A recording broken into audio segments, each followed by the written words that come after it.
I'm Riley Temple, and we are here today, the 5th of August of 2024, and I am in the Bishop Payne Library of Virginia Theological Seminary, and I'm seated with one of America's most distinguished corporate executives, scholars, and professors,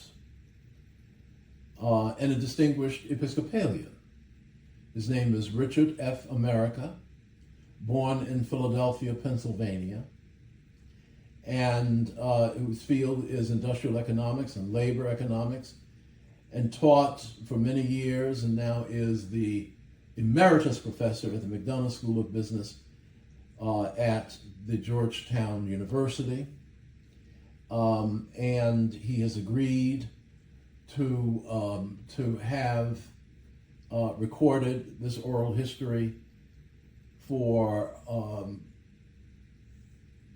eternal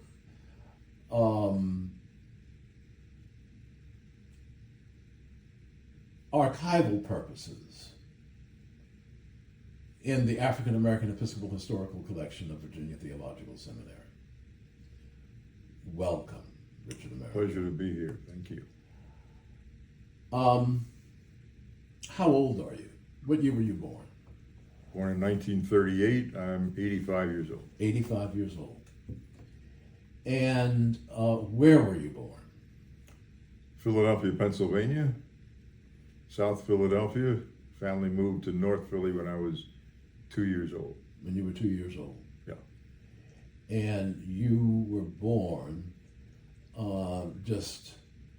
were you still born in the Depression, or had it ended by that time? No, that's late Depression, 1938. 1938, Yeah. Late Depression. Right. Did you have siblings? No. You're an only child. Yeah. And my neighborhood had lots of only children, and we were all close. In fact, next week, 2 weekends from now, we'll have a picnic in Philadelphia, as we do every year, where all these 80-year-olds from all over the country, those of us who are still around, Yes. come together and have a great picnic. Wow. It's a tradition that started 30 years ago. Yep. And what did your parents do? My mom had been she didn't have a college degree, but she taught typing and stenography and shorthand and secretarial skills at a couple of schools in Philadelphia. This is before I came along. Mm-hmm. After I was born, she was a homemaker, Okay. but also very active in St. Thomas Church Mm-hmm. and in the community. One of the strengths of our neighborhood, and I think other similar neighborhoods around it, was that in World War II there were air defense organizations, air raid wardens, and my folks were very active in that. And after the war, that continued as a neighborhood association. So she was active in that. Was your father in World War II? He was in World War I. He was in France. Whoa. In the 807th Pioneer Infantry Regiment. In France, he was in the Argonne in October, November of 1918. He was an active member of the Veterans of Foreign Wars in the American Legion for the rest of his life, and he was a sharpshooter, a marksman. He competed with a rifle and pistol team called the Sherwood Rifle and Pistol Club of Philadelphia. Yeah. And he was, ironically, he was a member of the National Rifle Association. Yeah. His politics were pretty left. Uh-huh. He was a believer in Garvey and Paul Robeson and Du Bois. I grew up on that worldview through him, and he worked in the post office for 35 years. Uh-huh. And was a member of the union, an officer in the union, Yeah. actually, the National Alliance of Postal Employees. Okay. He grew up a Methodist. In Philadelphia? Well, he was born in Wilmington. Okay. My family roots on his side, the Americas, go back to about 1820 in southern Delaware. And then they seem to have moved one generation after another north until he was born in Wilmington, and then his family moved to Philadelphia when he was 4 years old in 1900. Was your mother born in Philadelphia? She was born in Tuskegee. Her father, William Good, went to Tuskegee in one of the earliest classes, 1890 something. He then stayed and he taught for a few years. My grandmother, an Episcopal, he was not, I don't know what his religion was. Mm-hmm. My grandmother was from Virginia, Lunenburg, Nottoway County, and she went to Hampton somehow pretty early, 1890 something. That's early. And then she taught at St. Paul's, Mm-hmm. and then at Tuskegee. In Lawrenceville. Yeah. Mm-hmm. And then went to Tuskegee, and my mother was born there in 1900. My grandmother died then. I don't know whether it was childbirth or shortly after. So aunts and uncles and her grandparents raised her. And then she moved to Philadelphia with my grandfather when she was a teenager. Now, you mentioned, let me back up for a second. She taught at St. Paul's. Is that when she became associated with the Episcopal Church, or had she been an Episcopalian before? I'm guessing she had been an Episcopalian because her sister, my great aunt Alice, who later lived with us in Philadelphia for many years, had taught at the Victoria School in Victoria, Virginia, which is an Episcopal church-related school. I did not know that. Okay. Which is near Blackstone and Uh-huh. and Cambridge. Okay. So I'm guessing that they were Episcopalians Okay. early on, even maybe before the Civil War in some way. That's quite likely. Yeah. When I met you a few weeks back. By the way, Yes. I had two great-grandfathers in the Union Navy in the Civil War. Moses America, my father's grandfather, and Frank Caldwell, my grandmother's father on that side. And they served from 64 to 67. So they got in to the war Late in as the war. soon as Lincoln approved the use of colored troops And sailors. and sailors. As I understand it, the Navy was shorthanded late in the war. Okay. I have the discharge certificate for Frank Caldwell, my other great-grandfather. In other words, his son and his daughter, my grandmother, and Moses America's son, my grandfather, married each other. So Frank Caldwell was born in Halifax, Nova Scotia in Canada, according to his discharge certificate, which I have. Was he a black man? Yes, Okay. there is a large Afro-Canadian community there to this day. These folks, Dating back from the Revolutionary War? yes, Okay. when folks were enticed or incentivized to join the British side Mm-hmm. in return for freedom, land, goodies of one kind or another. And when the British did not prevail, many of these people left, went to Jamaica, Sierra Leone, Mm-hmm. Canada, Mm-hmm. or London in some cases. Mm-hmm. And then others in the period after the War of 1812, I think Mm-hmm. something similar might have happened. and they went to Canada, and then the Underground Railroad.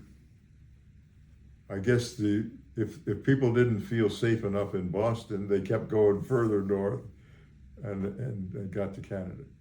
So they were fishermen and boat repairers and seamen of one kind or another by occupation.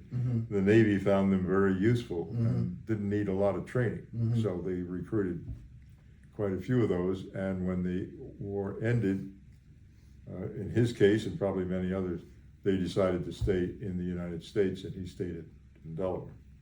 Going back to the Nova Scotia. Problem is Yes. that his enlistment records Yes. say he was born in New Jersey.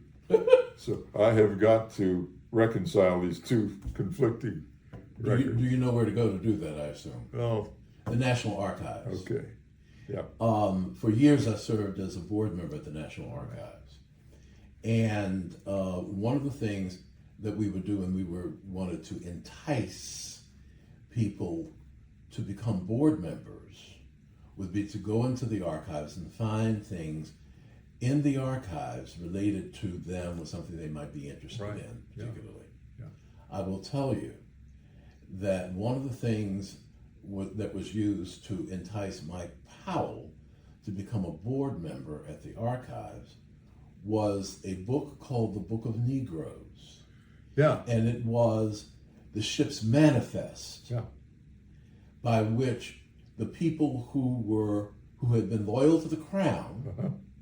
were put on a ship and sent away from this country. Yeah. All of their names are listed in the ship's manifest. I bet you, on that ship's manifest, Frank Caldwell. you probably will find a Frank Caldwell. Yeah. Or some Caldwell. Or some Caldwell. Yeah. Yeah. Yeah. How about that? Ooh. Yeah. All right. Yeah. Last bit of genealogy. I've been asked my whole life, where'd you get your name? I was getting to that because you mentioned to me Yeah. that America goes back to the slavery times. Well, before. Okay. Now you can search online, and there's a website called VirginiaRunaways.com, and it's got the runaway advertisements from the Virginia Gazette, which is the oldest newspaper in the country, still published from Williamsburg. It was a weekly and still is, but now it's digitized, and all those Okay. records are easy to find. Yeah. So I searched it, and George America ran away from a plantation in what is now Newport News in 1766. He was 40 years old, according to the information in the ad. He was a shoemaker and he had some other skills. Well, apparently nobody ever caught him and brought him back. Now, 10 years later, the Revolution, 1776, there's a George America who's 50 years old in a regiment in Virginia, in Washington's army. Probably the same guy. It all fits. But I can't prove yet what, if any, connection there is to me, but the first U.S. Census is 1790.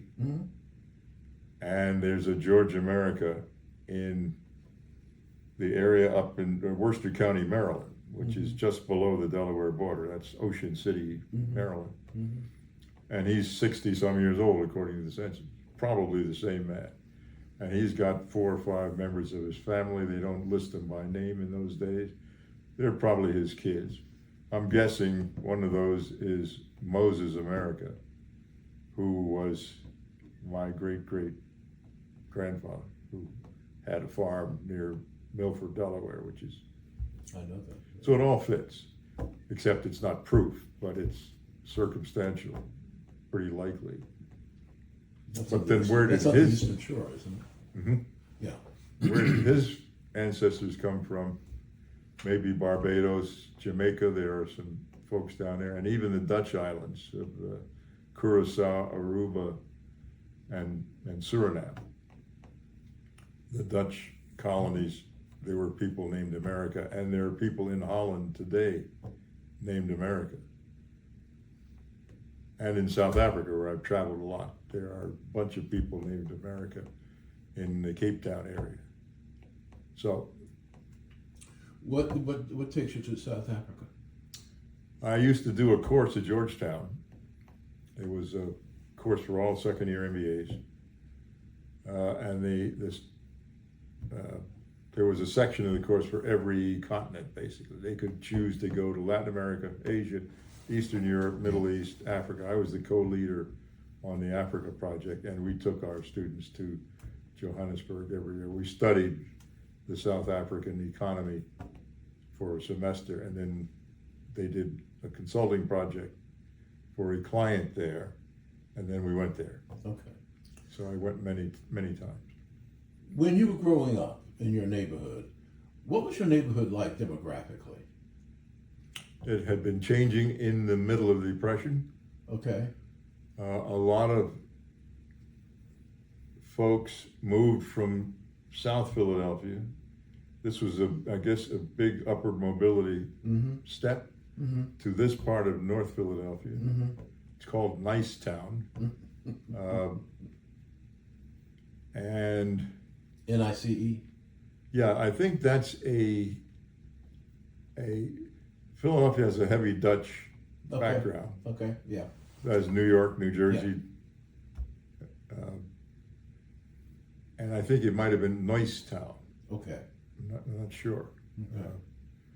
But in any case, it was a very comfortable, stable, great place to grow up. I had a great childhood. You and your other only children friends? Yeah, playing in the street, playing in the schoolyard, in the sand lots. All of my friends had productive lives.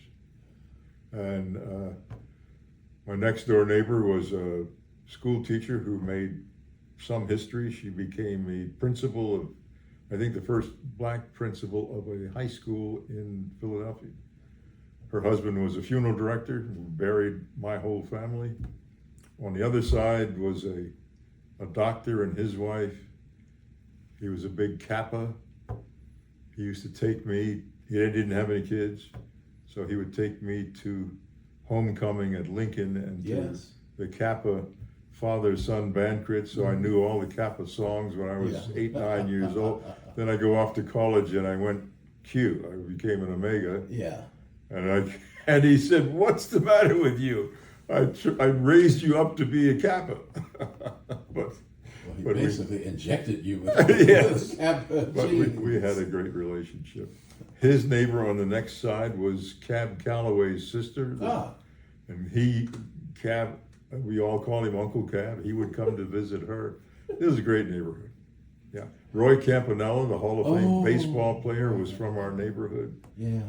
And so we had a neighborhood full of Brooklyn Dodgers fans right in the middle of Philadelphia. Well, a lot of us were Brooklyn Dodgers. Yeah. Right? Because of Jackie. Yeah. What, so tell me about your school. Your first school. Grover Cleveland Elementary School, about 4 blocks away. It was a fine school. The faculty were mostly folks nearing retirement. They were, well experienced. Yeah. I had a great elementary school experience. The junior high or middle... Black teachers? No, they were all white. All white. Yeah. How many, and so you went to, your school, your grammar school was integrated racially? Yeah. Okay. It was probably 50-50. Okay. I'm guessing. All right. The shopkeepers in our neighborhood, mostly white. The butcher, the baker, and pharmacist. But there was a black pharmacist close to me. And I worked in a grocery store, stocking shelves, that was owned by a couple who had gone to St. Paul's College. Wow. It was a very stable, solid community. And tell me about Central High School. Central High School is, don't get me started, it's one of the best in the country. It's one of the oldest too. It's probably the fifth or sixth oldest public high school. It was all boys at the time. It When it was founded. founded in 1832. Okay. So by 1952, when I got there, it was, all boys. It was all boys. Yeah. Where did the girls go? They went to the Philadelphia High School for Girls, our sister school, which was also excellent. And many of the girls in my neighborhood went there, Okay. including my next door neighbor, the daughter of the funeral director. Uh-huh. Yeah, Were you always a good student? I was okay. What does that mean? I had some, let's see how to put this. My dad, let me back up. My dad had 3 patents with the U.S. Patent Office when he was a teenager. Now, they weren't world-changing, but they were patents. I've got the drawings. He would have probably, if the doors had been open, become an engineer or something. Sure. He was a stickler. He would, homework, you need to do that over again because that's not right. That kind of thing. We also had the advantage of a terrific Boy Scout troop, fabulous Boy Scout troop that we were all members of. And the Scoutmaster didn't have any children, he and his wife. They had later adopted. He was a chemist, and he was also a black Quaker, which is pretty unusual. Not for by Rustin. Go ahead. Okay. He would gather us, anybody who wanted to, around his dining room table for algebra and chemistry tutoring. Go to his house, do your math. That's the kind of neighborhood it was. It was terrific. So. And would he get around to the sense of the meeting? He took us one time. I was probably 12 years old. Anybody who wanted to go to a Quaker meeting, I'm going on Sunday. You're welcome to come. Yeah. And I went. And, Yeah. and wow. Yeah. So ever since, I have gone to Quaker meetings for the rest of my life in Boston, San Francisco, Berkeley, Washington. Where do you go here? I've been to every Quaker meeting in the greater DMV. Yeah. I live in Reston. I go to Herndon meeting from time to time. Langley meeting, a big one up in Langley, Great Falls. Yeah. I go to the one on Florida Avenue. Really? Yeah, I've been there a number of times. Yeah. Yeah. Are you a Quaker? No. But, I'm Episcopalian. yes, but of course. But you know So what? am I. And if I can honestly say to you, but for the music, Yeah. I could be a Quaker. Yep. I also do Unitarian a lot. Me too. Yeah. Yeah. Yeah. No, Unitarian is wonderful. Yeah. And my grandmother, my father's mother, who lived with us for many years till she passed, was a Methodist, and she would take me to her church in South Philly, a famous church, Tinley Temple. Oh yeah. Yeah. The whole Tinley crowd moved. Tinley was from Wilmington too, Reverend Tinley. Okay. So I'm not sure why they all moved to Philadelphia when they did, but they did. What? When did you begin to know that you were smart? Well, early on, I mean, I knew that I was.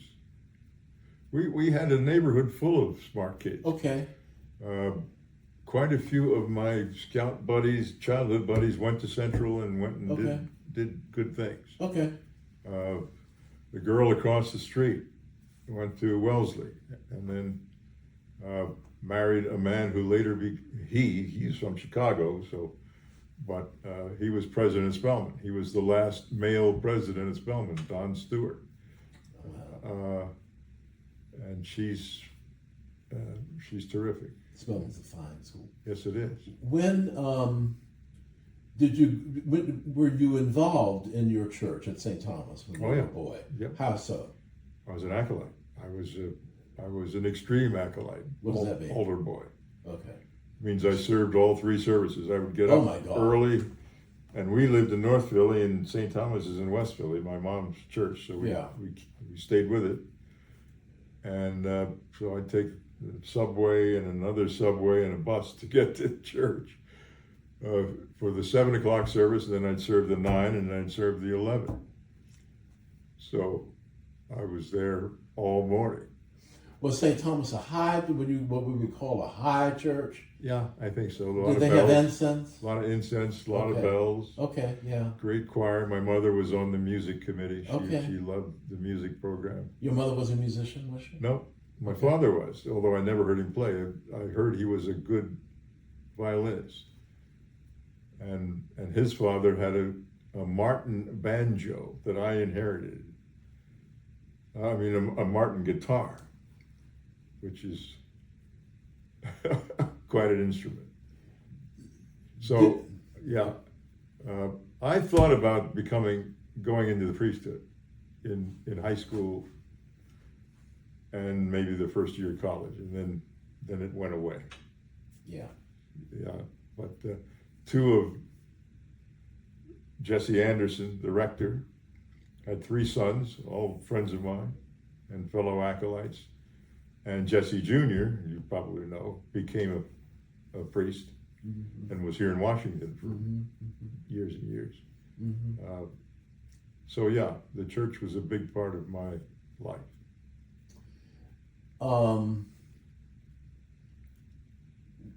Did you ever go through a period, then or later, or both, where the doubts overcame belief? Oh yeah. Well, now I consider myself I don't believe the creed. Most of it. I still consider myself a good Episcopalian. It's not necessary. And so I'm finding that I've got lots of company. Yes, you do. In the pews. Yes, you do. So I even had a conversation once at this seminary. It was some sort of conference, and at lunchtime I happened to sit randomly at a table with a couple of women priests from somewhere, and we got to talking about all of this. And one of them said that she was basically a Unitarian, and she didn't make that a big public thing, but yeah. She's not Trinitarian.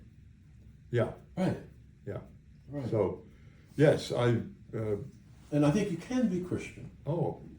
And not believe The in first the century divinity of Christ. Yeah. Right. That I was reading some Bishop Spong just a few days ago. There you are. Yeah. All that first, second, third century conceptualization, it was fine. It grew out of their circumstances. And the best that the tools they had to make sense of life and the afterlife. But I'm not bound by their limitations. Did you? Well, first, let me go back to music. Did you study music? Another great thing about our neighborhood was Miss Gatling, the music. Gatling. Now there's a music name for you. All right. She lived a couple blocks away, and she was the piano teacher. Okay. And just about all the kids took piano lessons. Did you? Yeah. Now here's the problem. What? Again, my dad was no nonsense. Right. Do it over again. Right. Practice till your fingers turn green. Yeah. So after a few years, when I was old enough to rebel, I stopped. And I regret that. I look back and say, I wish I'd learned, I wish I'd continued and become really proficient at piano. But so you can still read music. No, I can't read. You can't? No, but you can. No, but I went, in high school, I played baritone horn in the band because that was fun. You go to football games and march around. Yeah. And we also had a concert band. I did that for a couple of years, but that was the end of my music. About the junior year in high school, I didn't do any more music. You have a melodious voice. Do you sing? I sang in the graduate chorale in graduate school. That's the only organized singing I've ever done. And that was great experience. I enjoyed that. But since then, no. You sang at Harvard. Yeah. It was the Harvard Radcliffe Graduate Chorale was the name of it. Mm. Yeah. When did you, what year was it that you went off to college? 56. 56. Yeah. I graduated, we had 2-year graduations in those days. Okay. And I was in the winter class. Okay. So I had 8 months gap until college started. So I worked in the chemistry labs at Temple University, just handing out equipment to students and cleaning up the lab. It was a good experience. I enjoyed that. And then I started at Penn State in September of 1956. Why Penn State? Just loved it from growing up. There was another weird reason. I grew up in the middle of Philadelphia. Yes. Philadelphia at that time still had working farms within the city limits and it had a farm high school and still does. One of my neighbors taught at that high school, the agricultural high school. It wasn't the church farm school, was it? No. No. That rings a bell, but Well, no. it's an Episcopal. Oh no, this is a public high school. I see, okay. And they had a summer camp, and I went to that summer camp for 2 or 3 summers, where you just do farm work, and then you had your own garden, you got to keep your own crops. And I fell in love with this fantasy of farming. So when I got to Penn State, I was actually in the College of Agriculture for my first year. Yes. And I switched to the business school in my sophomore year and majored in economics. What happened? Couple things. I took an economics elective in my first year, and I liked it. And I connected with a couple of professors, which I didn't in any other subject. And then another reason was an upperclassman, a guy named Ronald Davenport, who's an interesting guy. He lives in Pittsburgh today. He was 2 years older than me. I didn't know him before I got there. He was an economics major, and he was a Q. He was the guy who was recruiting new members. And I looked up to him, and he had some influence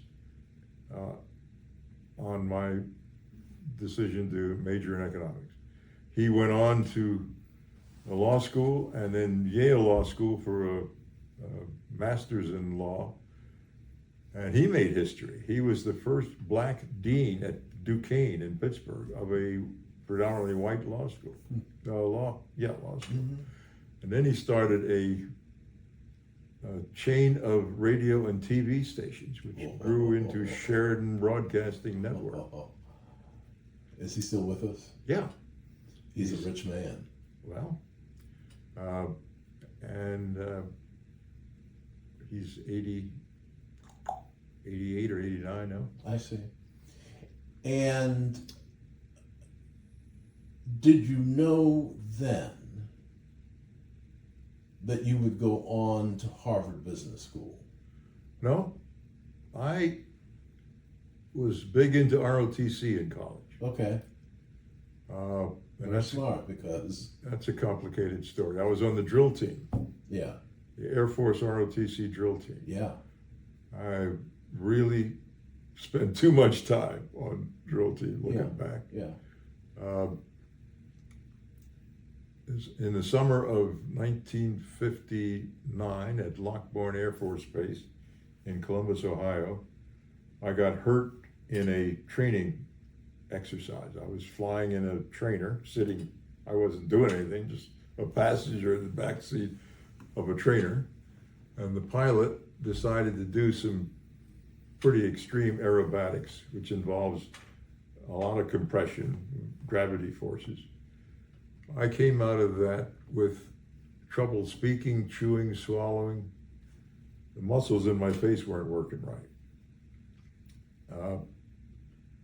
But I transferred to Army ROTC, finished it, got through it, got commissioned in the Army. And all this background is that I was thinking of a military career.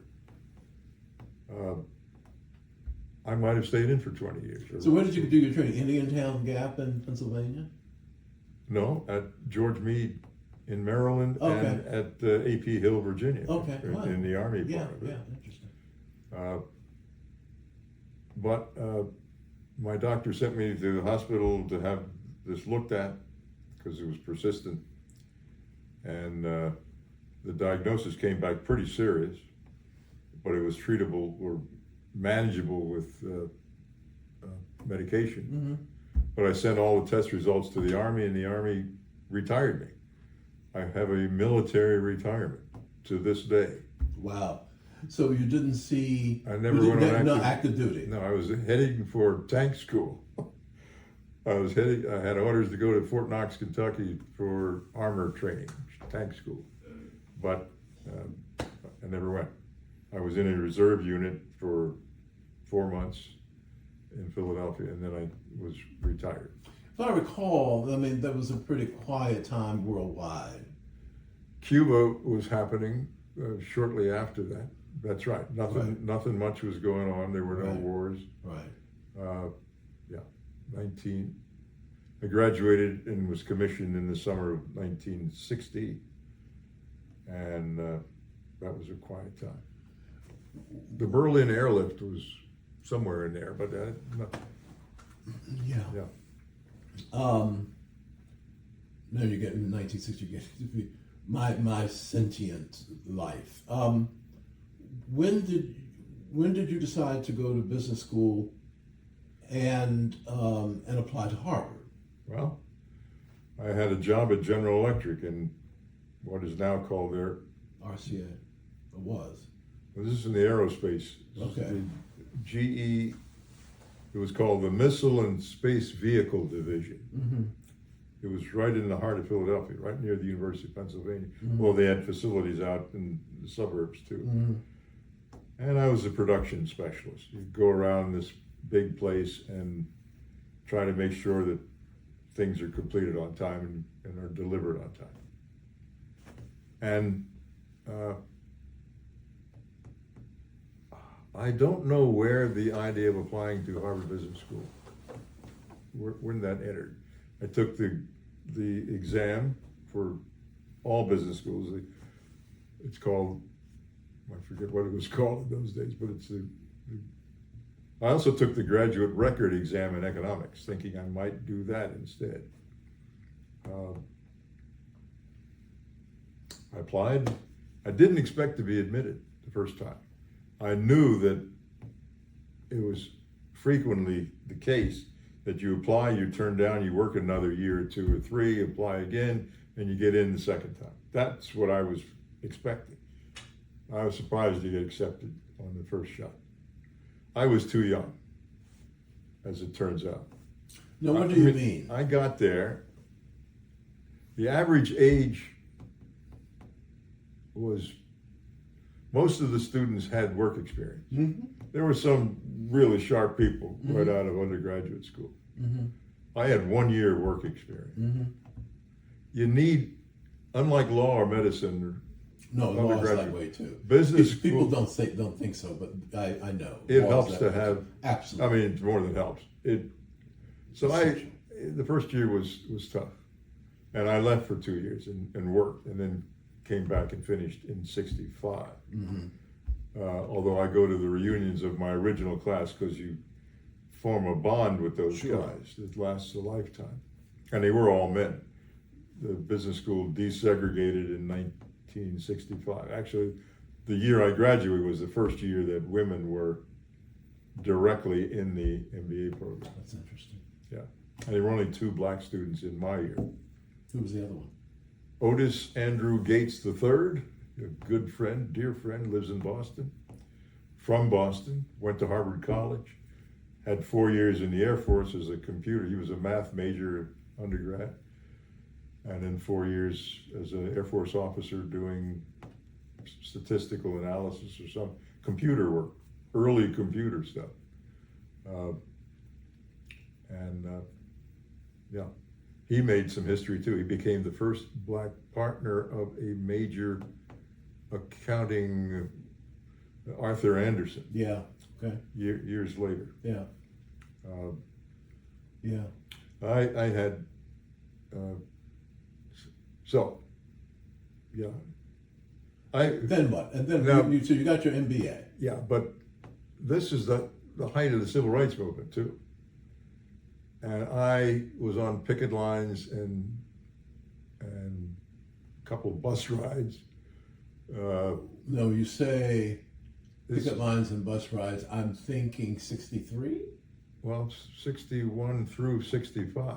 Okay. I went to Mississippi. Okay. Actually, this is the 60th anniversary of Freedom Summer. That's I was correct. there. I went there right now in August of 1964. Talk about that, please. Okay. Well, first of all, my mother was from Alabama, and I told Yeah. her, and I was living in Boston. Yeah. I'm going to Mississippi. Have you lost She was it? not happy. She was not happy. I didn't raise no fool, did I? On second thought. Yeah. That turned out fine. Yeah. I went there as part of a little team that was called the Federal Research Project. Just a handful of us. And we were trying to document how folks who were trying to register to vote were being retaliated against by, if they were farmers, some of their eligibility for agriculture department programs was mysteriously or clearly, blatantly being taken away.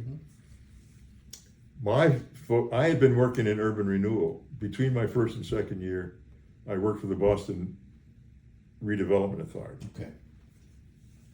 doing housing studies, mostly helping relocate people being relocated, their houses being demolished. Roxbury. I worked a lot in Roxbury Okay. and the South End. Yeah. There was an Episcopal church, St. Richard's Church in Roxbury, which was our office Okay. for the Boston Redevelopment Authority. Did you know about St. Cyprian's? Yes. Yeah. Yeah. Yeah. Okay. So, where was I? Yeah, I'd been working in housing, so it made sense for COFO, as it was called, which was SNCC and the other major civil rights organizations, the Council of Federated Organizations, I think. Okay. COFO. So you also had CORE, Congress CORE, on Racial Equality. CORE was there. Yeah. SNCC. Yeah. Yeah. So, my job was to go around and talk to real estate people and housing people and developers and document all this. And it's interesting to read those memos from 60 years ago now that I wrote about the housing situation in Mississippi. So I was not on the firing line out in the rural areas organizing people. I was in Jackson, although I took some trips here and there. Yeah. So. You still have those memos? Mm-hmm. Yeah. What do you plan to do with them? You want them? Or Yes. a copy? Yes. Yes, I'll do that. Yes. Happy Thank to you. do that. Thank you. Yeah, I'm going to give a copy at least to the SNCC archives. Good. Yeah. Yeah. Good. I hope they're organized. I hope they are. Yeah. Okay. Yeah. So So you were an old-fashioned lefty. no, it's more complicated than that. Oh, okay. In the context of Harvard Business School, Okay. with so many guys from Andover and Choate and Yeah. Yale and Princeton and Yeah. Harvard, Yeah. one of my highlight memories. We'd been there 2 or 3 weeks, and we go into an auditorium to see a movie. And it's just part of a labor relations course. And the movie is about a hospital strike in New York City in the late 50s. And there are interviews with nurses and people on the picket line and what their grievances are and what they hope to accomplish and so forth. And my classmates are behaving like they're kids Saturday afternoon at the movie, at a cowboy movie. Yeah. Where they're hooting and hollering and shouting at the screen. On the management side, I'm on the labor side. I come from a union family, but also even if I didn't, to me, in class discussions, I would often be the pro-labor voice in a debate with somebody about some case. Mm-hmm. And then the civil rights movement was happening out in the real world. Yes. I wrote a paper, you might want to copy this too. It was an analysis of a case in the second year course. The case was the Tennessee Coal and Iron Company, but it was their factory, their plant, their operation in Alabama. I think it was in Birmingham. But it really wasn't about the business. It was about their community and government relations. And I wrote a paper that compared the Alabama state troopers to the Gestapo. I started the paper with this sentence: consider Auschwitz. Yes. Period. Well, the professor, I mean, he didn't read the papers.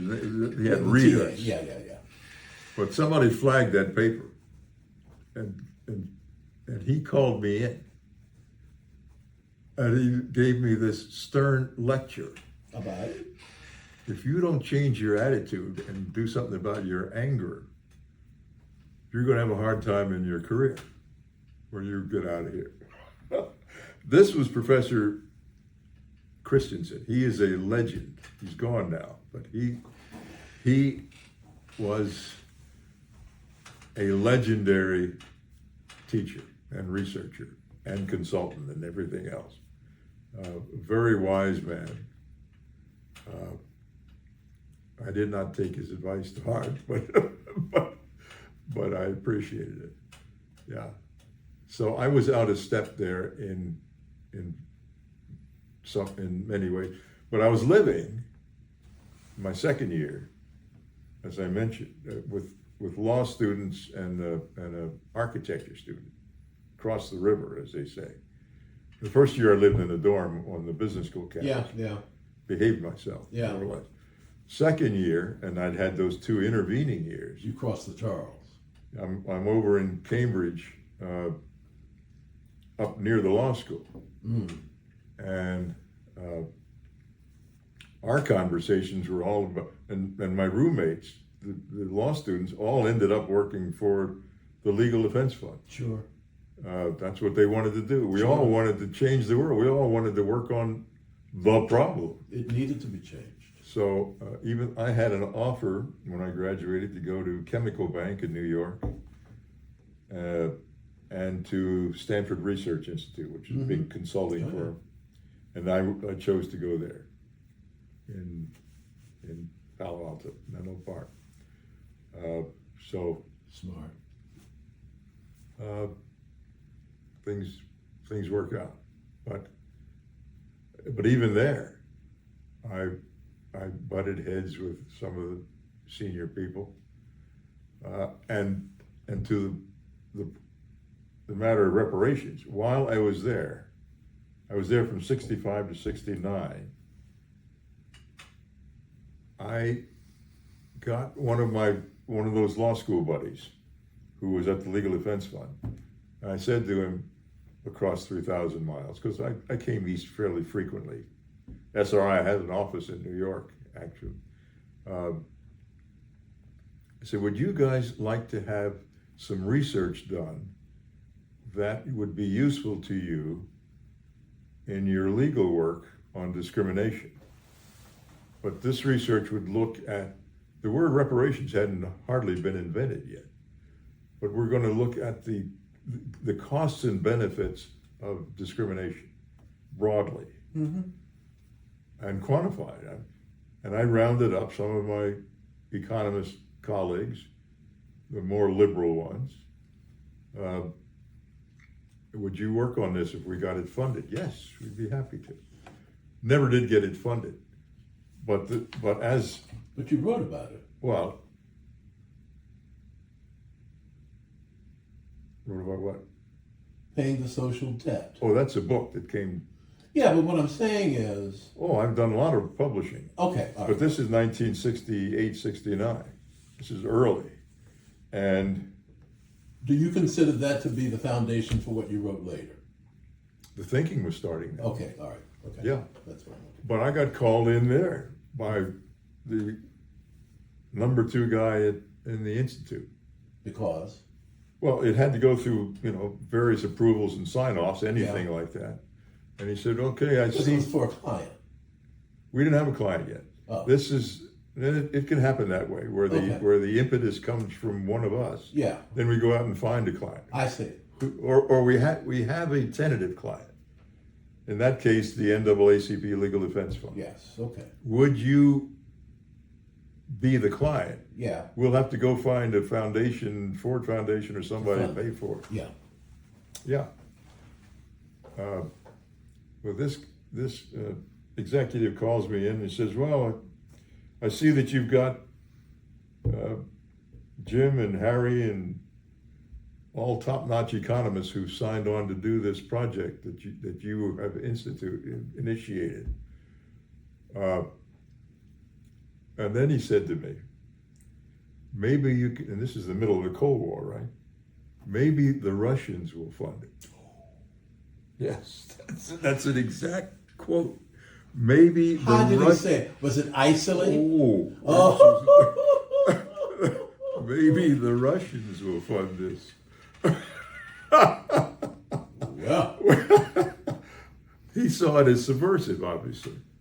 It's quality research we're proposing, but he saw it as troublesome.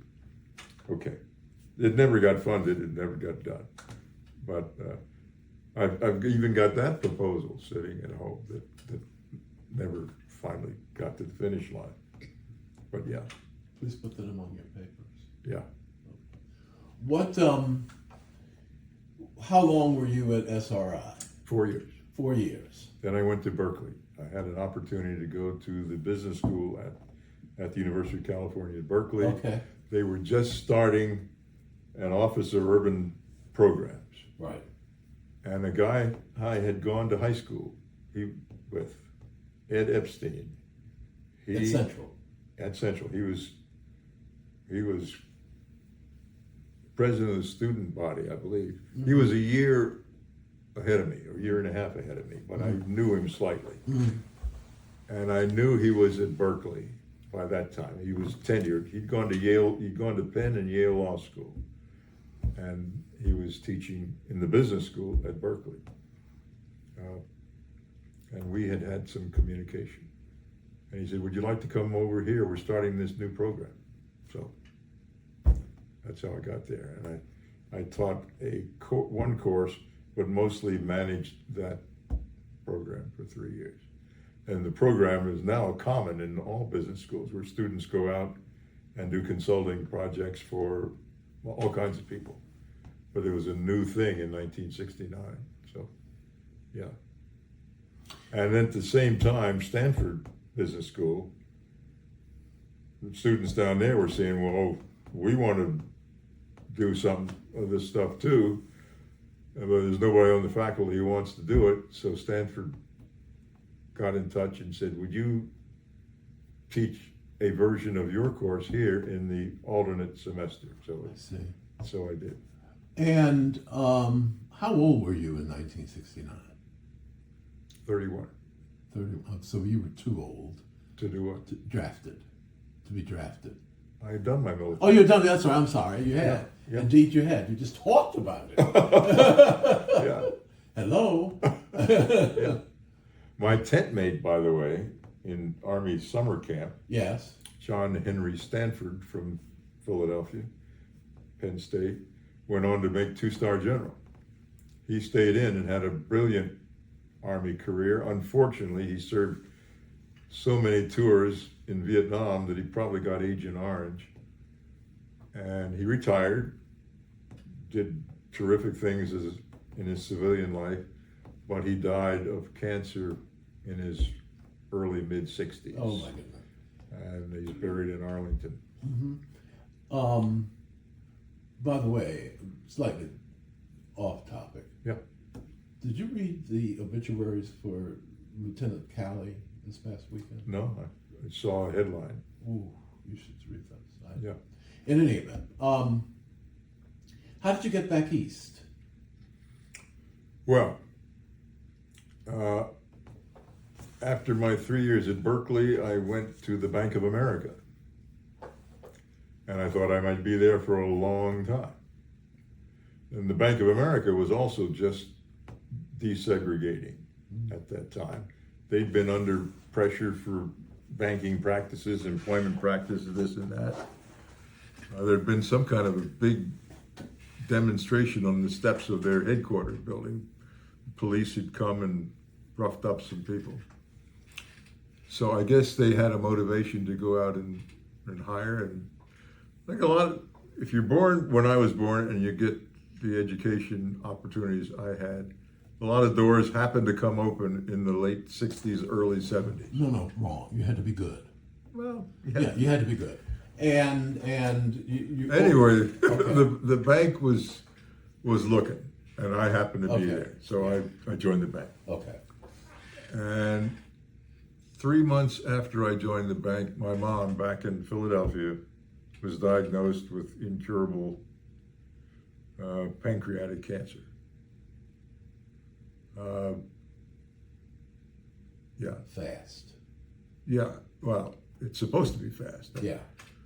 It happened that one of my childhood friends and a Central High School buddy had become a surgeon. He'd gone to the University of Pennsylvania Hospital for his surgical residency, and he was at the University of California Medical Center in San Francisco. So I called him I found out about my mom's condition in a telephone call with her doctor. And I called my friend, the surgeon, who was 2 miles away in his office. And I told him and he knew my mom. His parents, my parents were friends. So he said, "Come on over. I'll explain all the medical jargon to you." So I told my boss. He said, "Fine, go do that." So I went over, and I smoked in those days. By the way, this is a little footnote. I had taken up cigarette smoking in 1968 or so. I'd never smoked before. That was late. Yep. So this is 72. I walked into his office. I'm nervous, upset. I asked for an ashtray, the first thing I asked for.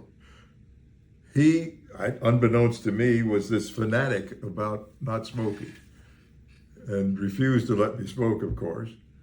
He took down some books from the shelf with lung cancer. My mom didn't have lung cancer, but he had these gruesome photos. I never had another cigarette. I went from he did, he talked to me about medicine. And then I went home and packed my bags and went to the airport and got on a plane and flew back to Philadelphia. And she was in the hospital. I guess she was just coming out of surgery by the time I got there.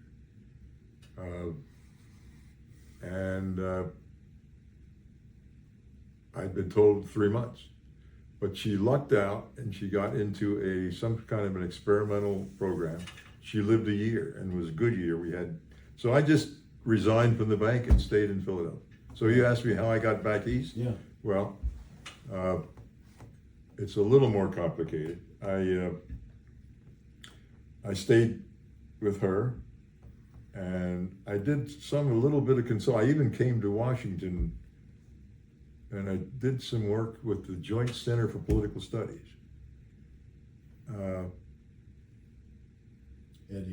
Eddie Williams. Yes.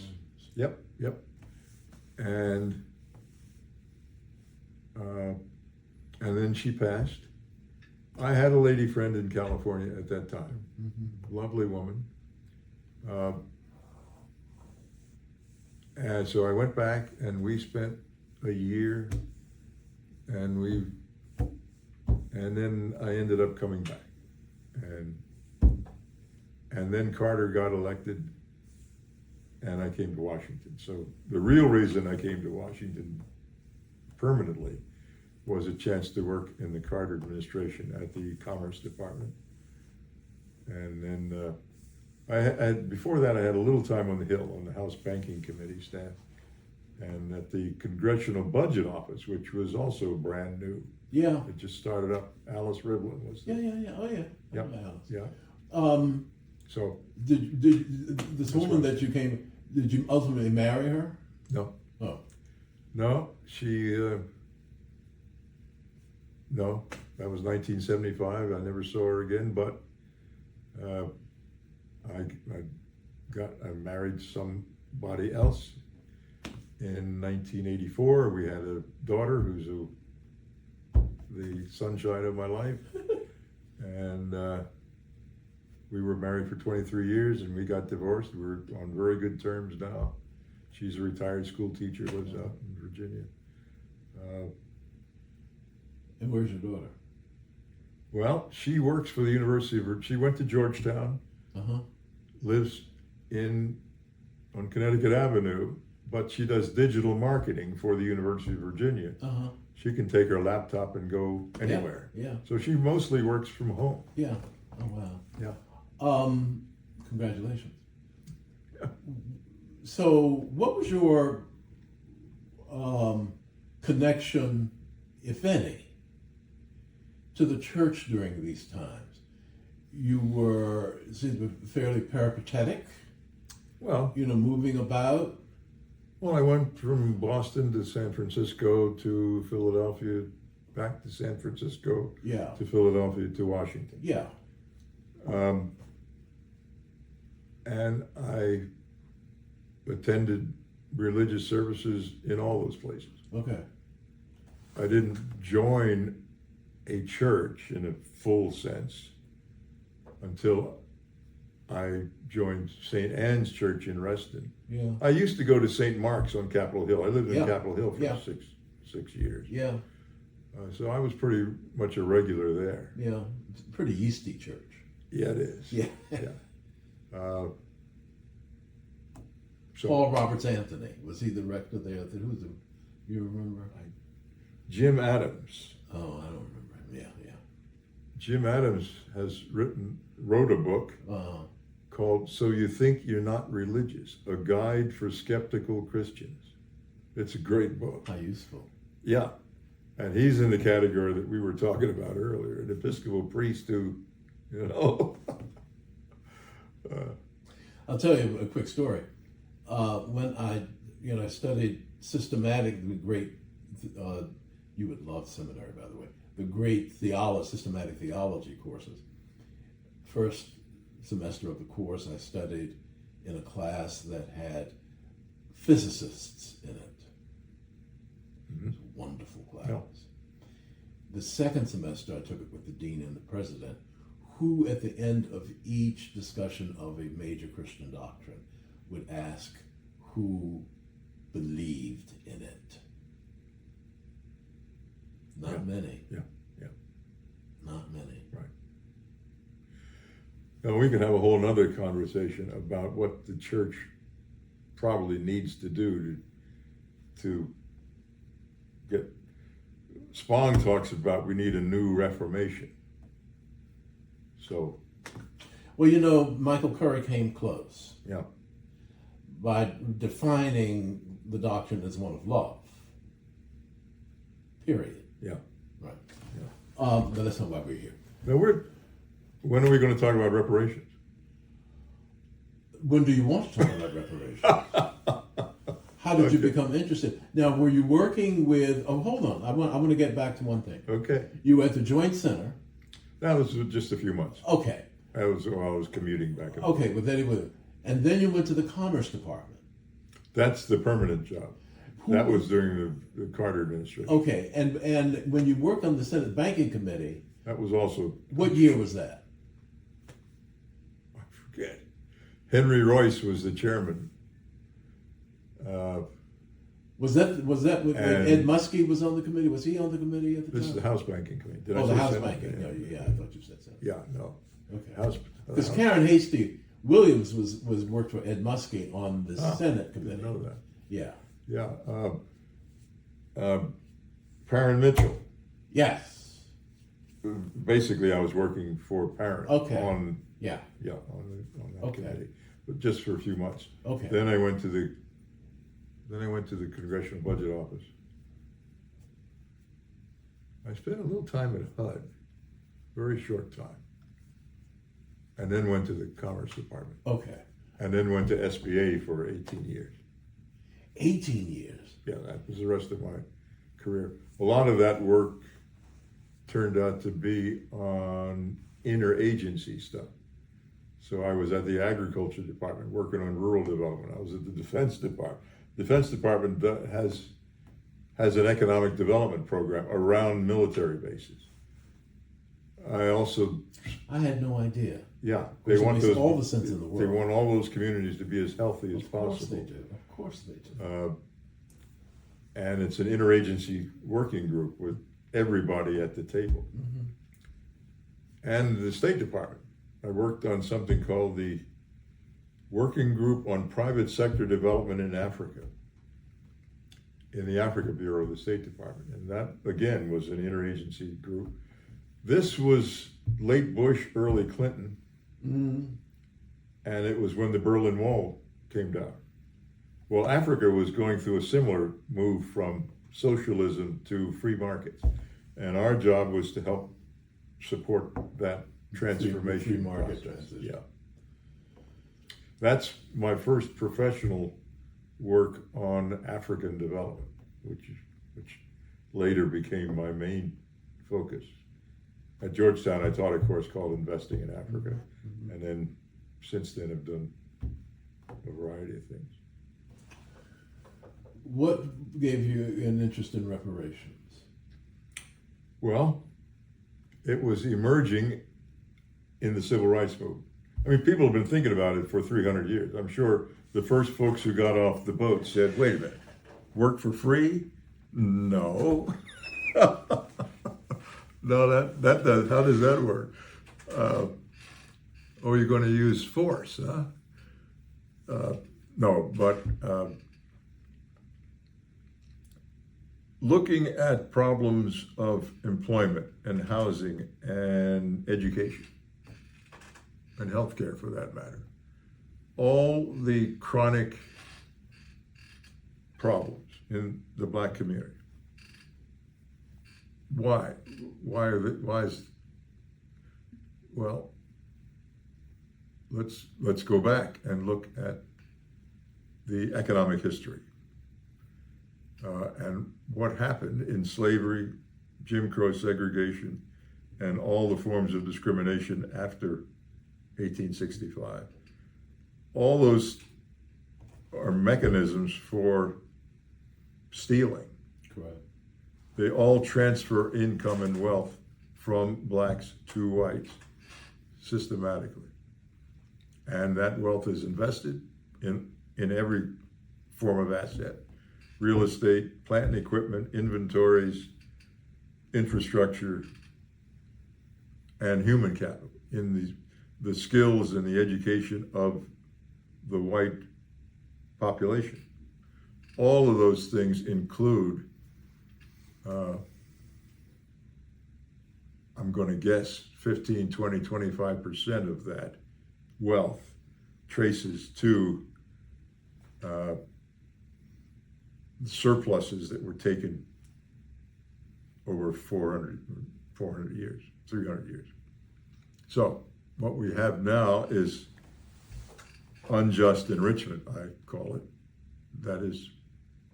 And that's the problem.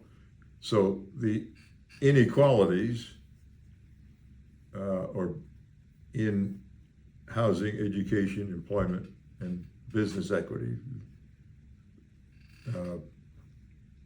trace to that wrongful taking, theft. All right, let's measure that. So that's what we've been working on. How much are we talking about? Who's we? A bunch of economists. Yeah. The National Economics Association is an organization of, it's open to anybody. We have quite a few white members, Asian members, Hispanic members. But it was started as the Caucus of Black Economists. I was a founder. Mm-hmm. So on my gravestone, that should be noted. He was one of the founders of the NEA.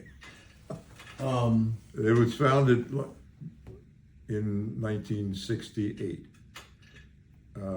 by about a dozen of us who got together at the annual conference of the American Economic Association, the big group, and said, the agenda, the program, the papers, the discussions here are leaving out a big chunk of reality that we're interested in, so we will form our own group. We'll still be members of the AEA, but we're going to pursue this, and we did. And then we transformed from a caucus to the National Economic Association, which publishes the Review of Black Political Economy, Yeah. where several of my articles have appeared. Yeah. And on we go. So I got interested in reparations as a public policy tool for understanding the objective realities out there in education, housing, employment, and business. Okay.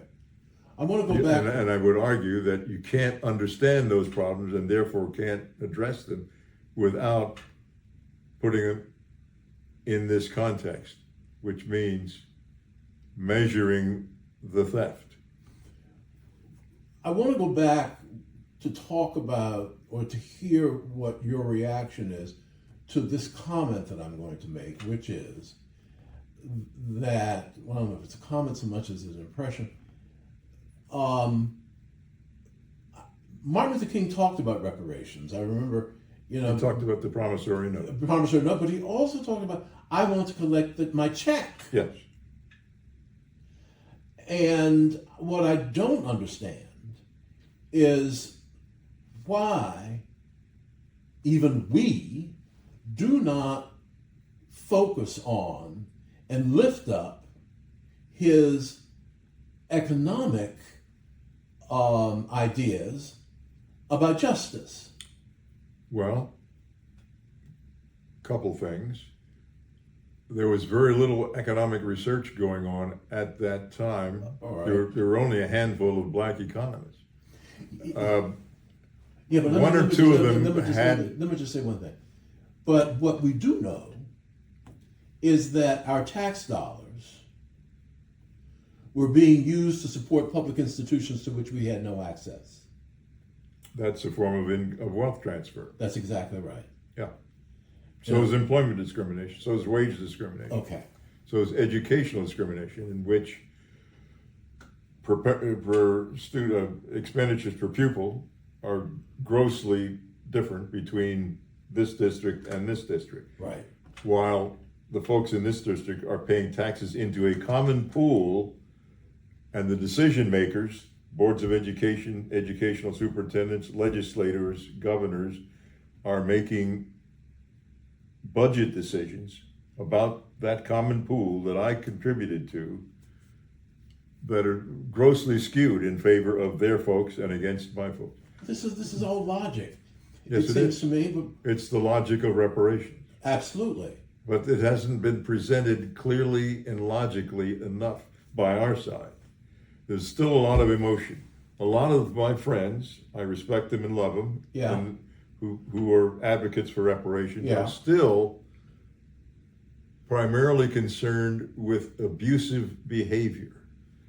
And they're concerned about pain and suffering, as the lawyers would call it. And payment for pain. No, right. That's not what I'm talking And it's about. not I'm gonna talking sell. about recovering stolen wealth. Right, exactly. That has been measured.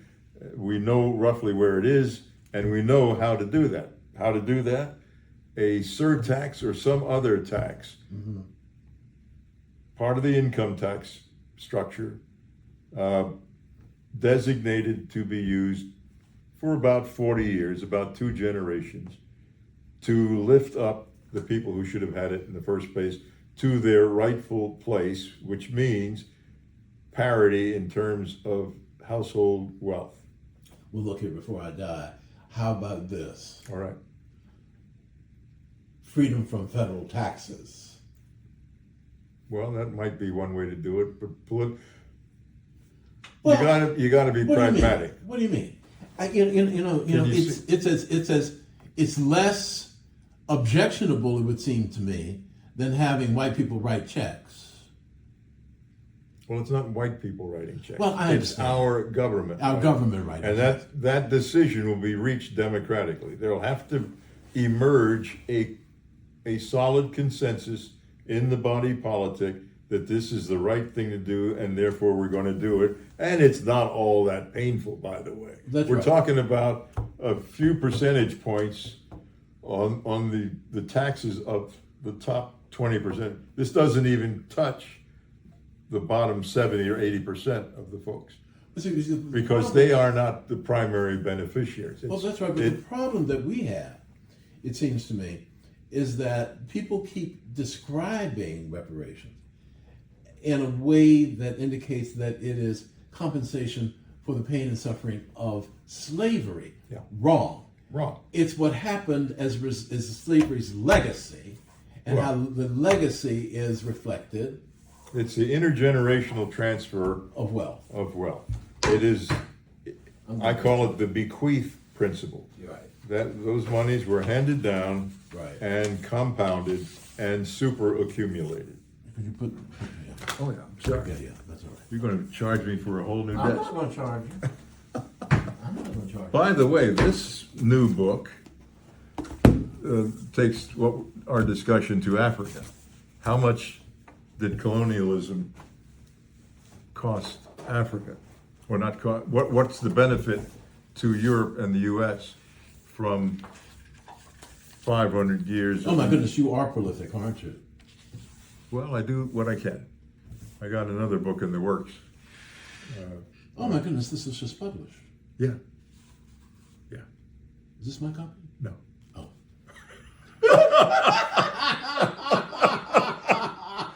It's available. Okay, all right, I got it. I understand.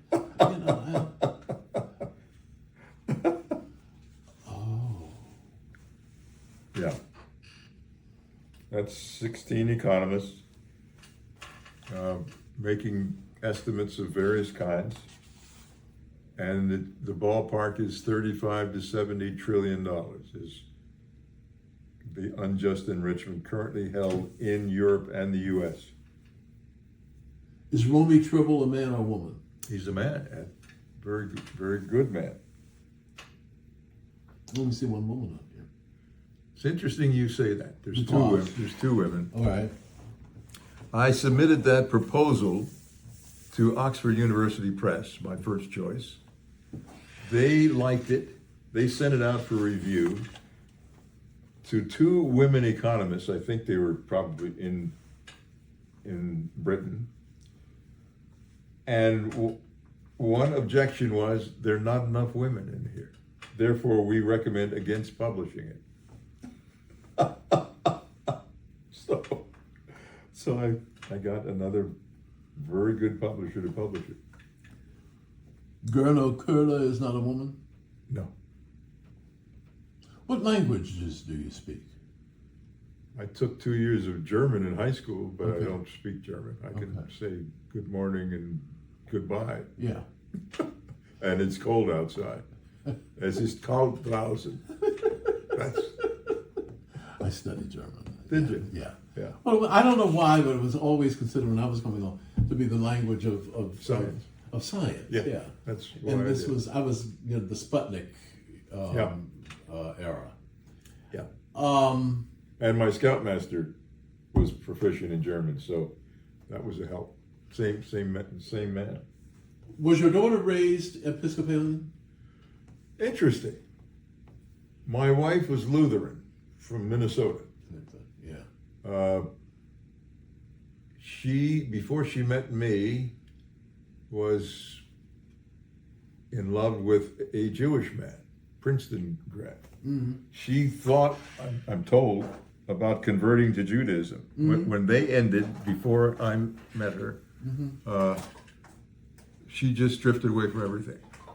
So the answer to your question is, our daughter went to Sunday school at my church for several years. I also took her to a Quaker meeting once or twice and to a Unitarian church a couple times. She went to Georgetown, a Catholic school, and was required to take a freshman course in theology of some kind. But the answer is no, she is not anything. She's part of her generation. Don't bother me. However, she's a wonderful person, highly ethical, and How old is she? 40. She'll find it again. I think so. Yeah. Yeah, down the road. Don't we all? Yeah. She'll find, well, I think she's got, we talk about this from time to time. She likes to go to the cathedral on Christmas Eve. Yeah. And she likes Bishop Buddy. Marianne, yeah. She thinks she's a terrific preacher. Yeah. She's all right. She's all right. Okay. My daughter thinks she's great. Yeah, but it's fine. I like that. but she doesn't go to church. Yeah. If she goes at Christmas, Yeah. and she likes Bishop Buddy's preaching, Yeah. she'll find it. She's fine. Whatever it is. Yeah. She's fine. She's fine. I would much rather. She was engaged, and then that broke up, to a guy, an Irishman, who was Catholic. Yeah. Now, I don't know what their plan was for their kids or this and that, but it ended before the wedding happened. So I would much rather a person who has great moral, has a solid moral core, oh, yeah. than someone who professes religion. Oh, jeez. We could talk about our millions of, well, I won't even say it on camera. This is what John Meacham, when he wrote his latest book on Abraham Lincoln, and he was here for a talk, and I said, when I first picked up your book, I was thinking, do we really need yet another autopsy of Abraham Lincoln? I said, however, what you demonstrate is that his strong moral core was what drove him to get rid of slavery. Even if his politics might have sent him in a different direction. Yeah. He always knew that this was something that had to be done. Yeah. Yeah. And it's funny that my grandmother and her sister, my great aunt who lived with us, were old school black Republicans. Okay, yeah. For that reason. Yeah. If you had a political conversation, and my dad is this lefty New Deal guy, and so is my mom, the conversation stopper, Lincoln freed the slaves. Therefore, I'm voting against Roosevelt, and I'm a Republican. Well, Pennsylvania has a rich history of moderate to liberal Republicans, whether it's Bill Scranton, Dick Thornburg, John Hines. Who was a classmate of mine in business school. Was he? Yeah. He was in the Senate when I worked there. Yeah, And Mac Mathias of Maryland. yeah. You know, all these people. It's interesting. I had an interview to join Matthias's staff at one point. With whom? Who did you have talked to? I forget. But the point is, I was there. oh my I God. worked for him for a while. Well, I would have never gotten an interview with any Republican senator in 2024. That's correct. I don't. Well, Unless unless you were I'm crazy. If yeah. you were crazy, you would have gotten it. yeah. But you know, but at that time, recall that most of the Southern Democrats were segregationists. Sure. Yeah. Yeah. So. Easily. All right, we have to wrap up. All right. However, I want to ask you, was there anything that you expected me to ask you today that I did not? What is the meaning of life? Did you expect me to ask you that? No, this was a great interview. Yeah. I so enjoyed talking. Yeah. Yeah.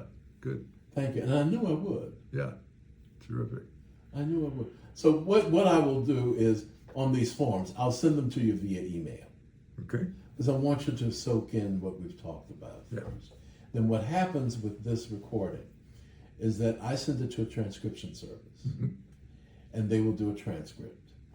George will review the video and reconcile, making sure that the transcript reflects what we talked about in the video. And both of those things will go into the archive, and you will get a copy of whatever it is that we have talked about All right. here today. Good. In whatever form we have it, Good. however you Yeah. want it. But what a joy, what a pleasure, Yeah. what an honor. Well, it's all mine.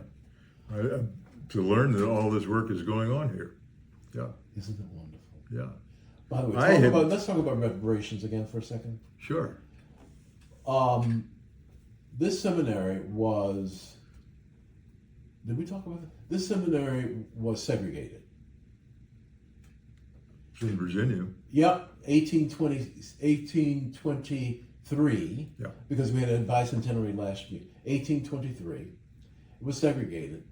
If you wanted to go, if you were black and wanted to go to seminary, you had to go to the Bishop Payne Divinity School in Petersburg, Virginia, which essentially was associated with the Virginia Theological Seminary. It closed in 1949.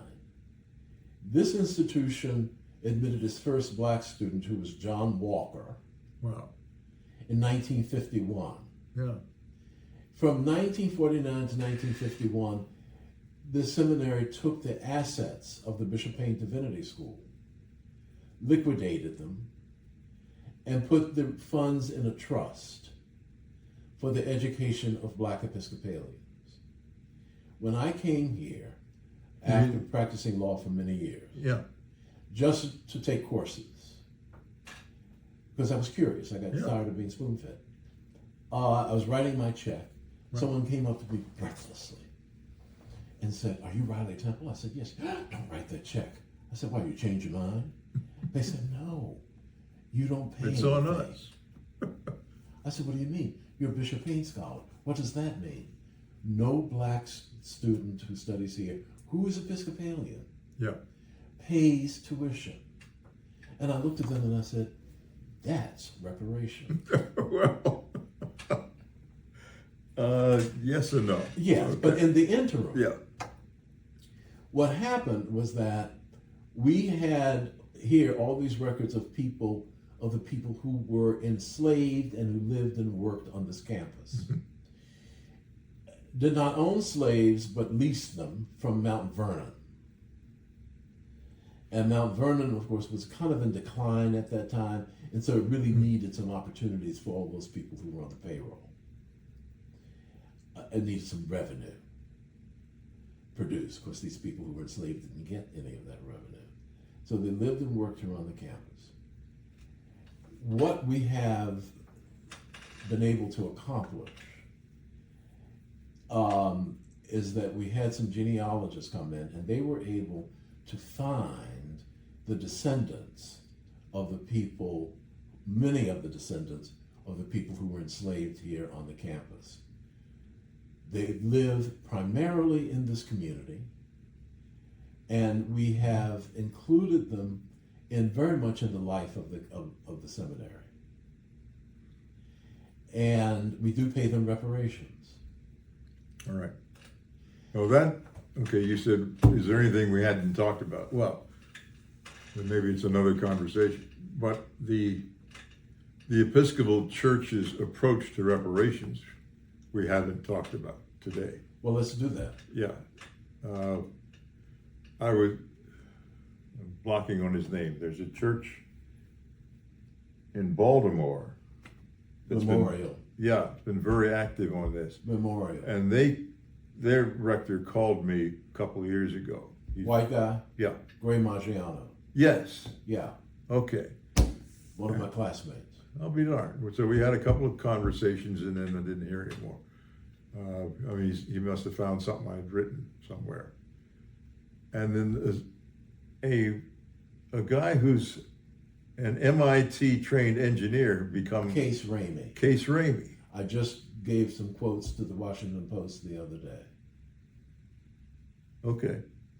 About Case Ramey. Oh. You know, he was defrocked. Oh.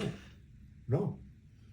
Wow. Initially, what happened with him is that I saw him at the diocesan convention. Correct. Last November. That's correct. In Fredericksburg. That's right. And he forced the hand of the Bishop of Virginia on reparations. Forced? What's that mean? The Bishop of Virginia did not want to deal with reparations. Yeah. But Case came up with a proposal. Right. And he proceeded with it over the objection of the bishop. And his proposal passed. Yeah. The bishop was pissed. That's not defrockable. Except that Case, having gone to Africa and having seen chapels that were routinely constructed on the floor just above the spaces from the point of no return. Yeah, I've been to right? at least one of those in Senegal. And he went for his D-Min at the Samuel DeWitt Proctor School of Theology at Virginia Union University in Richmond. And he had a conversion experience. And he said, this is not right. The church has got to deal with issues and racial reconciliation. And one of the ways to do that is with reparations. So he went forward with that. And he said, and until the church comes to terms with racial reconciliation, I am taking a Eucharistic fast. What's that mean? I will no longer take Holy Communion, and I will no longer administer Holy Communion until the church comes up with a plan to deal with its race problems. Okay.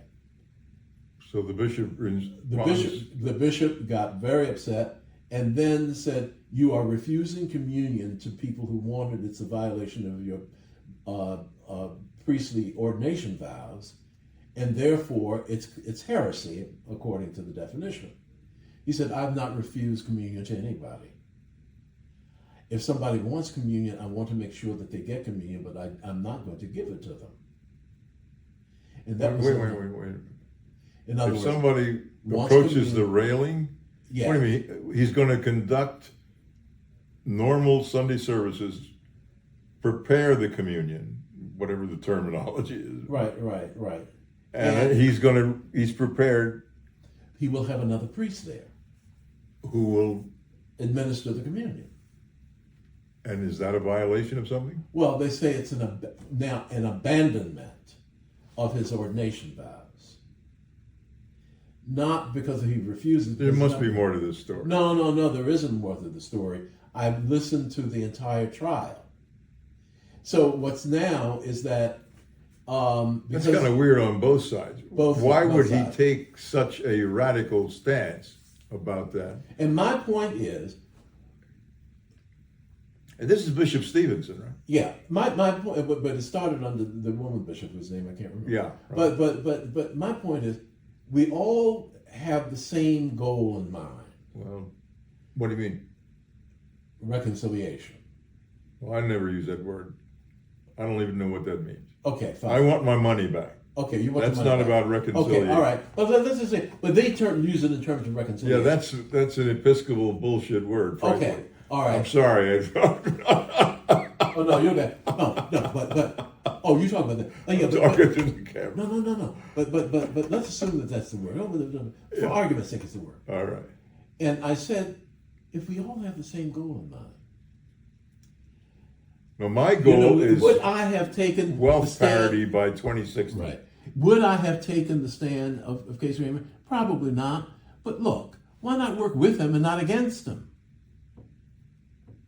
Why has the church decided to work against him? We're all moving toward the same objective. Well, we are. You don't think so? No. And that's what. No, you talk to me. But it's got to be precise. And Talk to I me. started to say that somehow somebody in Case's congregation, it turns out to be a woman who, I think she was a Catholic nun, and then she became an Episcopalian. Okay. And she's very intense about this issue of reparations. Okay. She found some of my stuff and called or emailed, and we got together for coffee a couple times. And they invited me down to his church for some kind of a Saturday brainstorming session. Okay. I was happy to do that, Okay. and then didn't hear any more. Yeah. And I think the reason, I always thought the reason was that I was taking this accounting approach to it. It's not a spiritual issue for me. For you. But I do believe It's even if you see it as an it's about accounting taxes and budgets. Okay, but even it's a if you see public it as policy. But even if you see it as an accounting It's a issue. technocratic issue. Yeah, but even if you see it as dollars and cents, Yeah. 2 feet on the ground, Right. terra firma, even if you see it that way, its fundamental genesis. It's an ethical issue. Exactly. Thou shalt not steal. It comes from the seventh Exactly. commandment. Exactly. Okay. All right. See? Yeah.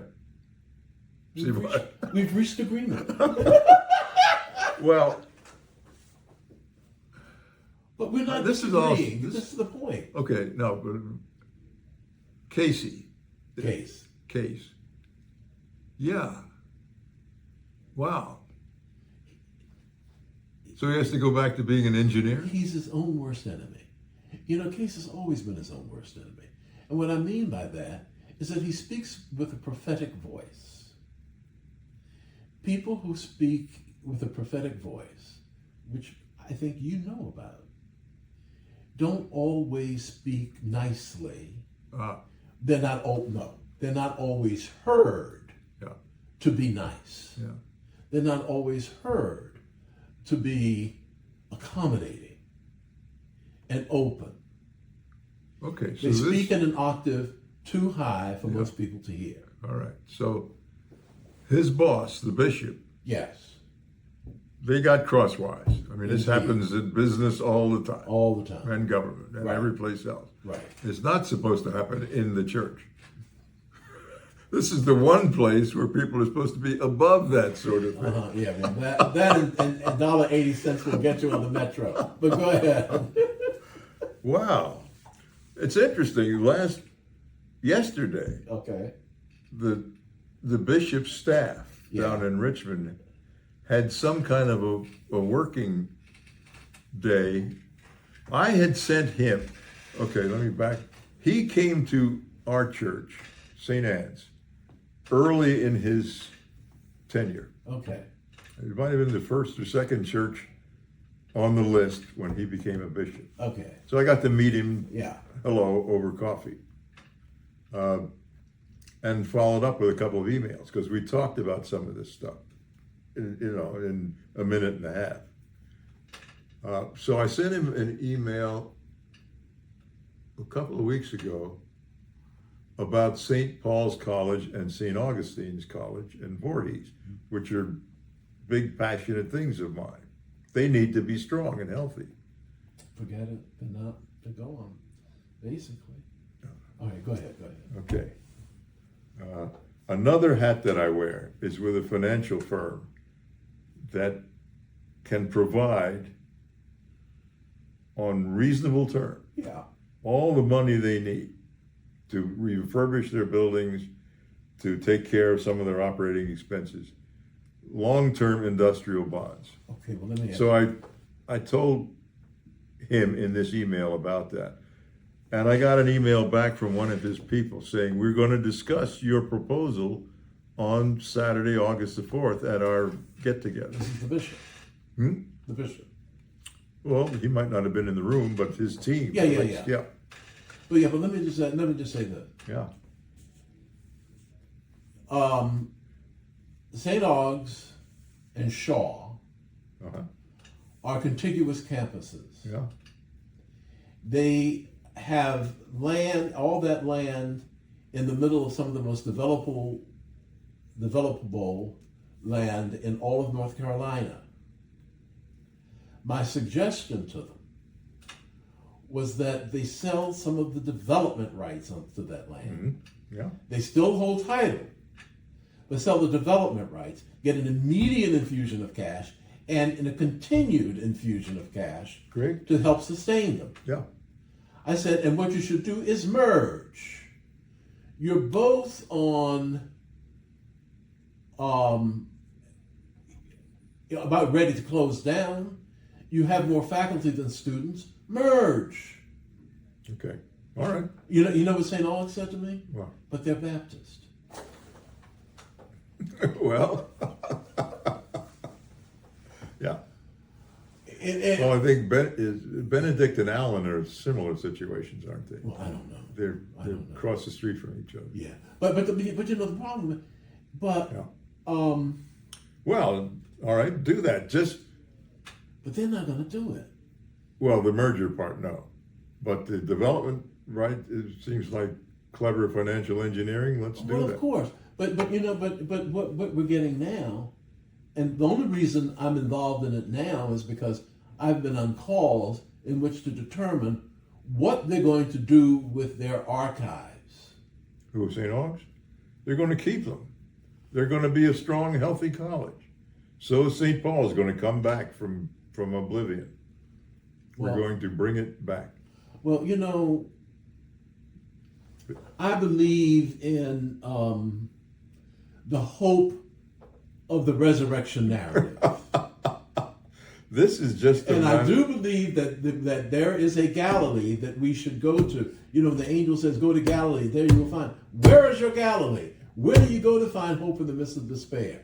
Now, you're telling me that there is a Galilee. Oh, these schools can be fine schools. They can be like Hobart, Kenyon, Bard College amongst Episcopal schools. They can be strong and healthy. They won't be all black going forward. They'll be. Duh. But historically, black is not something anybody can ever take away from. That's right. That's exactly right. They could have double the student body. They can have first-rate everything. I wish this could record the skeptical look that I have just given you. I think that's true for all of our HBCUs. I've been trying to. Have you written about this? Yes. Can we get that? Yeah. Yeah. Okay. Yeah. So. Yeah. And Because the same. you're telling us a resurrection story. No, I'm telling. Of course it is. I'm telling a business strategy story. You got an organization that's had the bad board of trustees for a long time.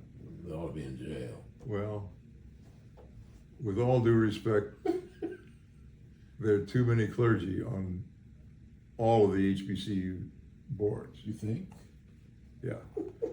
And I love what they do in this world, Yeah, well, you don't but it know is how. not directing multi-million-dollar enterprises. That's correct.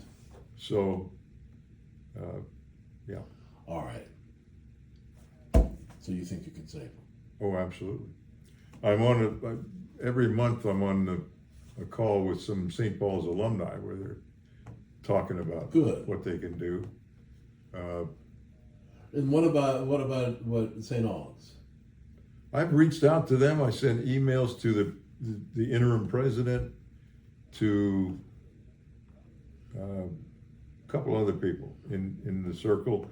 I think I even wrote to the mayor of Raleigh and the county administrator of Wake County or Let something. me make a suggestion. Yeah. Reverend Jamon Taylor, All right. young fellow, Is where? does not suffer from. He's at Jamon is at. I did his oral history. Hold on. Well, I can Google that. It's an odd enough name. Is Jemonde. Jemon. NDE. Well, that's an odd enough name. That's right. He was on the short list. He ran for Bishop of New York. Ah, He's a very he's so he's a clergyman. he's a clergyman, but he's So also the Reverend. young, black, smart, Yeah. clever. And he's where? Based in North Carolina? He's the church that is associated with St. Aug's. He's the rector. He's the rector there. All right. But he doesn't he's not playing a hands-on thing with St. Aug's. Yeah. And I don't blame him because he's got a lot of resistance there. That's interesting. There's a strange attitude at both of these schools. Absolutely. And the alumni can't work together. It's upsetting. It's very upsetting. But It's also tragic. now here I'm going to say something I shouldn't say. Should I turn this off? I'm not scared. I don't know about you. What are you scared of at the age of 85? You can say anything you damn well please. That the Union of Black Episcopalians could be more effective. What do they do for a living? You understand what I'm saying? You know what's the question I'm asking? It's a pejorative question. Well, It's a rhetorical question. What are they doing? I want they can do all the other religious things that they want to do. That's fine. But there's certain practical things sitting there, such as there's 6,500 Episcopal parishes in the country, give or take, I'm told. There's about 2 million Episcopalians, give or take. On a good day. All right? There's about 200,000 Black Episcopalians, On give a or good take. day. Okay. They should have a database of all of those folks, Correct. not just their members. Oh, correct. That's just research. Right. You get some people, you spend the time, and you track down folks. Networking, LinkedIn. You get that, and you start communicating with them. You're not asking them for anything. They don't have to join. Just know what we're about. We're going to send you a monthly or quarterly email. And it won't be about our retreats or ceremonies and things. It'll be about how we can strengthen 300 parishes, whatever the number is. That many parishes that are Black parishes, like St. Thomas Church, and whatever the equivalent is in Washington, St. Luke's. St. Luke's. Yeah. St. Mary's. Many of them are not in good shape, just like Correct. the colleges. Right. The roof leaks, the organ needs repair, Right. the rector is underpaid. Right. They need a director of youth activities who maybe even full-time. In other words, their budget is not met. Let's use GoFundMe. I would kick in. I don't have to be a member. If they approach me, I would contribute $25 a year. Through GoFundMe, absolutely. And you can cover all that. All those weak, struggling, at-risk churches could be in good shape financially. If you just pass that effectively, that's what the UBAE could do, and shore up 200 or 300 churches that are on the ropes. My fear is what the answer that will come back. The answer is silence, because I've sent this suggestion through emails But I've seen. I think the reason Kim Coleman and other folks. Tim Coleman from Kim Christchurch? Coleman. Oh, is Kim Coleman. The president of the UBAE. Yeah. Wonderful woman, Yeah, she is. She is. But and probably too much on her plate. that's correct. She's also concerned about her own parish, Yeah. Well, and that's the problem. Well, we're here to help our parish. I would kick into a central pot that would help all such parishes, and they'd have more than enough money. All they need to do is ask. Okay. All right, let me turn this off. Thank you very much.